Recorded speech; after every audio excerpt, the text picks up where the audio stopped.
name's Chelsea. Welcome back to my channel. Today's video is going to be a little bit different than what I normally make. It's going to be a sort of a travel vlog on my recent solo trip to Curacao. A couple of y'all said in my last vlog that you'd like to see it, and I vlogged it, so here we go. But I don't have enough footage to actually link together an ongoing vlog, so I'm just gonna sort of be here narrating in the background. Before I took this solo trip, I didn't even know anything about Curacao. Basically, I only decided to go there because it was $240 round trip from New York, so I think that's pretty good. And when I was looking up hotels and stuff, it was pretty cheap also, so I thought it was worth it. And basically it was a last minute trip. Like, I booked this trip on a Sunday and then I left on the Tuesday. I was actually only able to go because I got a surprise week off of work. So I was supposed to go to Curacao Tuesday through Friday, basically. I book the tickets, I'm ready to go, I get my COVID test, and I basically just pack up a backpack and I go.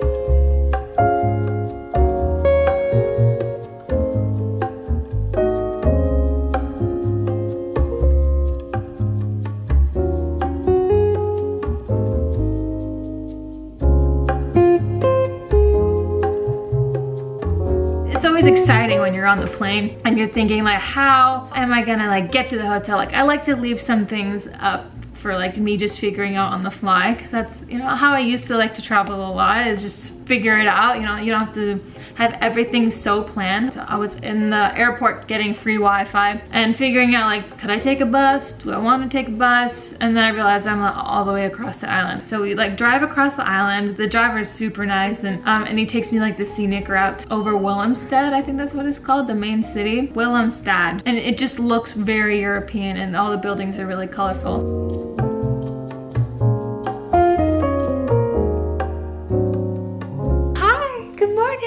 I just woke up in Curacao in this really nice resort. I'm about to go to breakfast, but first I have to make my traditional solo travel cup of coffee.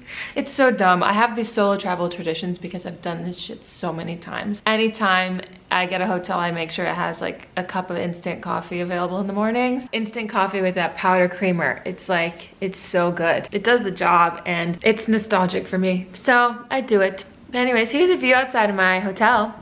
I guess we can open the door. Oh, it feels so good out here. Oh yeah, this is where I'm about to drink my coffee. Yeah, this is actually really nice. I got a bathing suit on, okay.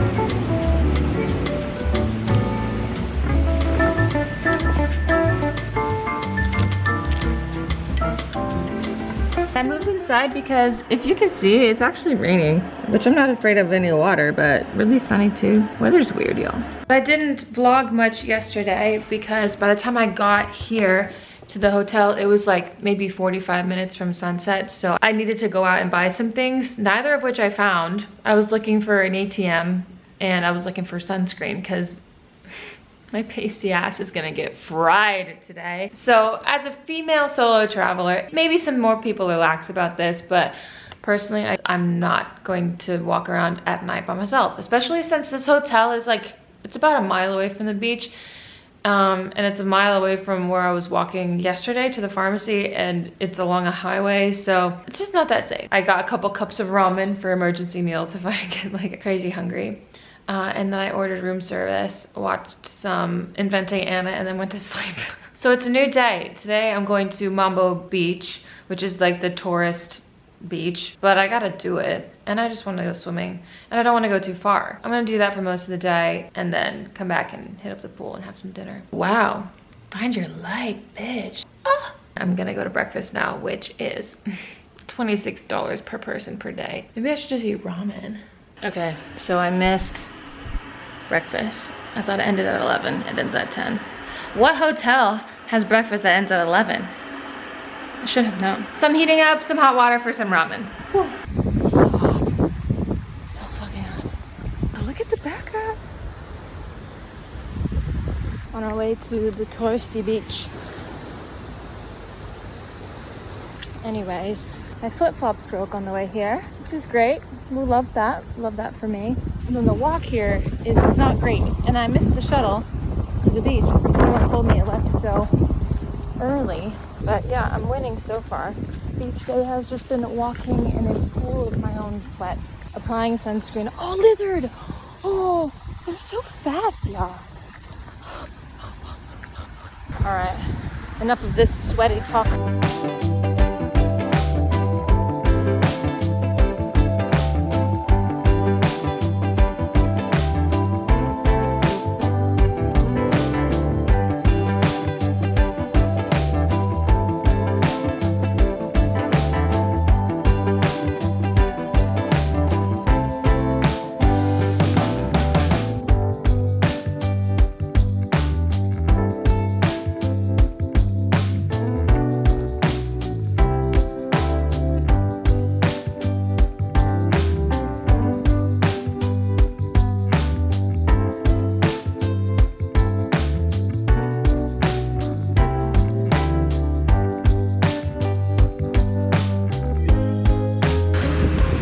Beach was so beautiful.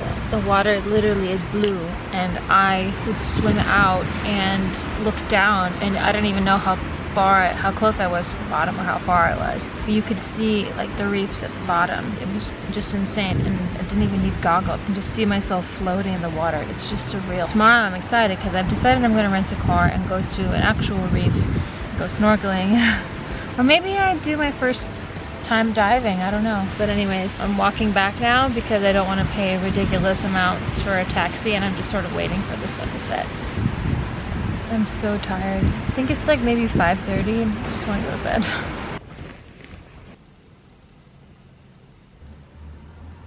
So after the last video, a lot has happened. Traveling alone is hard sometimes, and I feel like people are pretty real about that on YouTube. Especially as a woman, you just have to be really careful.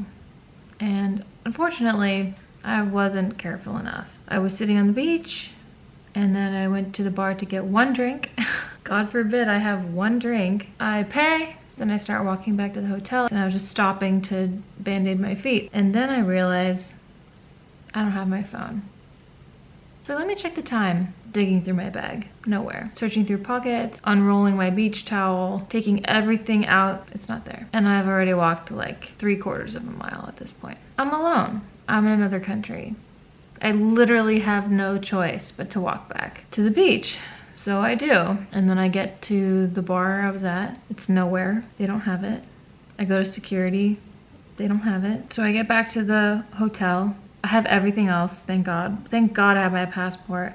And thank God I have my iPad. But anyways, I find my iPhone, and I figured that I wouldn't like find it. I figured that it wouldn't pop up because I had the cellular data turned off because I'm in another country. And I was just working through Wi-Fi, but it popped up on my Find My iPhone, 0.3 miles away from my hotel. So I didn't leave it at the bar. Someone stole it. I don't know how they did that. I don't know when they did it. No idea. I took a video with my phone like 5 minutes before I left. No idea what happened to my phone. And it's a super hopeless feeling because after like thinking about it enough, I realized like that whoever stole my phone was probably like watching me, and that's a really helpless feeling. I didn't know if they were watching me enough to like know my passcode. I have no idea, but there was a lot of like confidential information on it. Obviously I'm like smart, and I don't have like a lot of stuff laying around without a password, even to get into my notes, like the really important things I have a passcode in. But it's just really nerve-wracking. Ugh.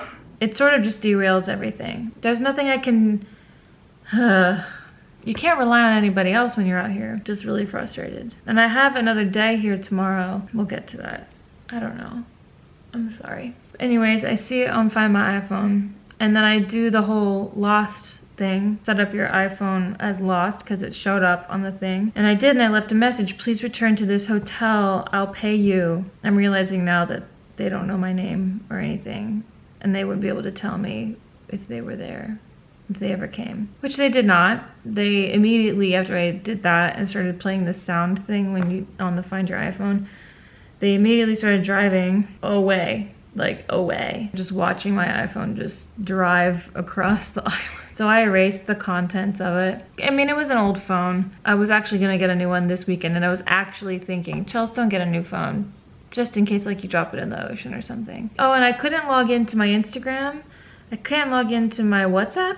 I can't log into my Facebook Messenger. I don't have Facebook anymore, but I still use the Messenger thing. And I can't do iMessage. So I was literally emailing my friends and my mom to tell them that if they were reaching out to me and were worried that I'm okay. I can't log into it because I need phone verification. I can't remember my password for Instagram. And to reset the password, you need your phone to verify. Tomorrow I was gonna rent a car and go snorkeling or something, but I don't have GPS anymore, and I don't really feel like being here anymore. I don't really feel all that safe. To get anywhere, you need a car. I should have just rented a car today. It just sucks. I booked a ticket to go home tomorrow night instead of Friday. My flight's at like 5 p.m. So I still have the morning to like have breakfast, get a COVID test, lay by the pool. And I really just want to be home right now. Maybe I'll feel better tomorrow, but at least I got some time on the beach. Look at this burn on my hand. Can you see? For me, it looks really red, but doesn't really show up that well on camera. Yeah, that's a burn.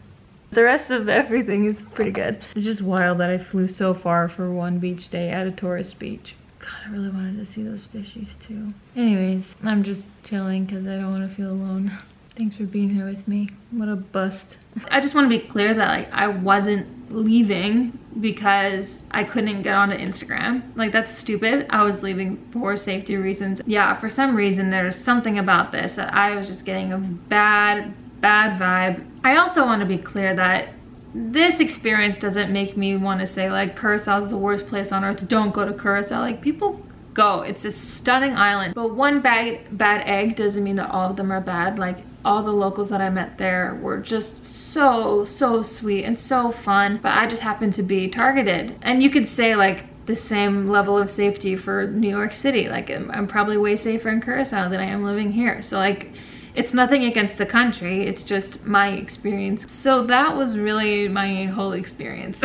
I'm just glad I had at least half a day at a beach, and I'm glad that I was able to do it by myself, and I just wish I could have experienced more. But you know, I always know that the most important thing in these situations traveling alone is like just follow your gut. Like if I was traveling with someone else, I could have like used their phone for two-step verification. I could have done something. But anyways, that's my story. I hope you enjoyed this long ass vlog, and if you like more of this travel stuff, well, it gives me an excuse to go somewhere and take my camera. So thank you for watching. I hope you enjoyed. Leave a comment on any of your thoughts, and if you've been to Curacao, if you've had your phone stolen, what did you do? Tell us all. Make sure if you like this video to give it a thumbs up. That engagement really helps my channel grow. Make sure to subscribe if you haven't already, and I will see you in my next video. I love you guys.